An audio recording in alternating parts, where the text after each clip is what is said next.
Vote শুরু হতেই অশান্ত হয়ে উঠেছে বাংলা। একের পর এক বিজেপি নেতা কর্মীদের উপর হামলার অভিযোগ উঠছে তৃণমূলের বিরুদ্ধে। 25শে মে মেদিনীপুরে লোকসভা ভোট, আর তার আগেই পূর্ব মেদিনীপুরের চণ্ডীপুরে বিজেপির মুখপাত্র শঙ্কুদেব পণ্ডার গাড়িতে হামলার অভিযোগ উঠল তৃণমূলের বিরুদ্ধে। বিজেপি নেতার দাবি, পার্টি অফিসের সামনে দাঁড়িয়ে থাকা গাড়ির উপর চড়াও হয় দুষ্কৃতীরা। বাইকে করে এসে তার গাড়িতে হামলা চালানো হয়। এক হামলাকারীকে ধরতে সক্ষম হন শঙ্কুদেবের নিরাপত্তারক্ষীরা। তাকে আটক করেছে চণ্ডীপুর থানার পুলিশ। গাড়ির যেদিকে তিনি বসেন নির্দিষ্টভাবে সেই আসনের দিকেই হামলা চালানো হয়েছে। বিজেপির দাবি, মোট 4টি বাইকে করে এসে হামলা চালিয়েছিল দুষ্কৃতীরা।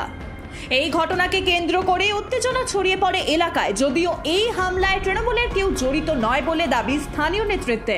চণ্ডীপুরে পার্টি অফিসের সামনে আমরা গাড়ি রেখে আমাদের সিকিউরিটিরা উপরে খেতে গেছিল, আমরা মিটিং করছিলাম। সেই গাড়িতে সরাসরি টার্গেট করেছে। যে টার্গেট করেছে তার নাম শেখ সিরাজুল, কখনো নাম বলছে কখনো অন্য নাম বলছে। বাইক নিয়ে এসে মেরেছে এবং টার্গেট ছিল আরো কয়েকজন ছিল, তারা পালিয়ে গেছে আমাদের ছেলেরা নামবার পর। এবং এখানকার চুল মাফিয়া মুকুল আলিনা কে, তার নেতৃত্বে এসব হয়েছে, তার নাম প্রাথমিকভাবে এসেছে। আমরা সিরিয়াসলি বলছি, মারবার ইচ্ছা থাকলে কোথায় আসতে হবে বলুন না। এ সমস্ত লুকোচাপি আক্রমণ কেন করছেন? সরাসরি পার্টি অফিসের সামনে এসে এইসব করছেন। ভয়ঙ্কর পরিস্থিতি এবং এখানে প্রশাসন বলে কিছু নেই, নো সেন্ট্রাল ফোর্স। আমি জানতে চাই এটা কতদিন চলবে?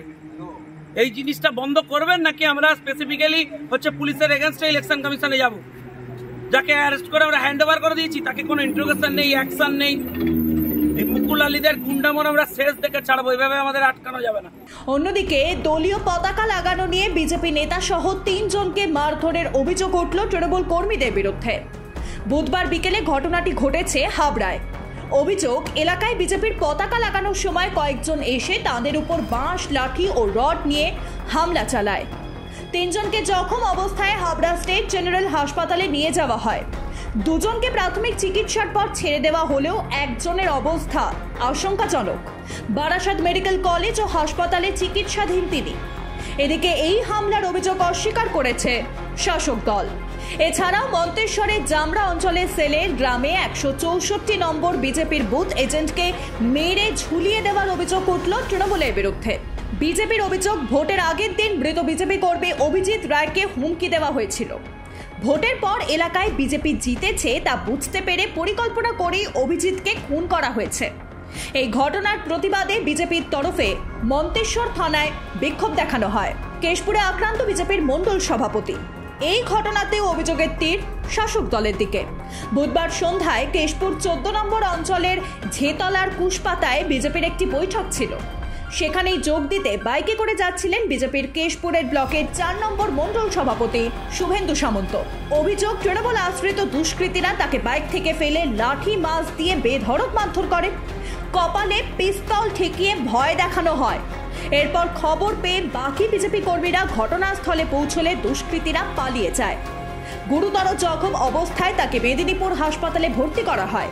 পাশাপাশি বজবজের পূজালিতে এক বিজেপি কর্মীকে মারধরের অভিযোগ উঠল তৃণমূল আশ্রিত দুষ্কৃতীদের বিরুদ্ধে। বিজেপি কর্মী ধীমান মণ্ডলের অভিযোগ, তারা বিজেপির পোস্টার লাগাচ্ছিলেন।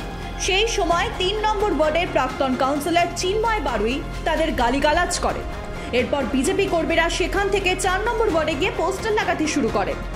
তখন পূজালির পৌরপ্রধান তাপস বিশ্বাস এবং চিন্ময় বারুই গিয়ে তাদের মারধর করে। বন্দুকের বাঁট দিয়ে তাদের মারধর করা হয় বলে অভিযোগ।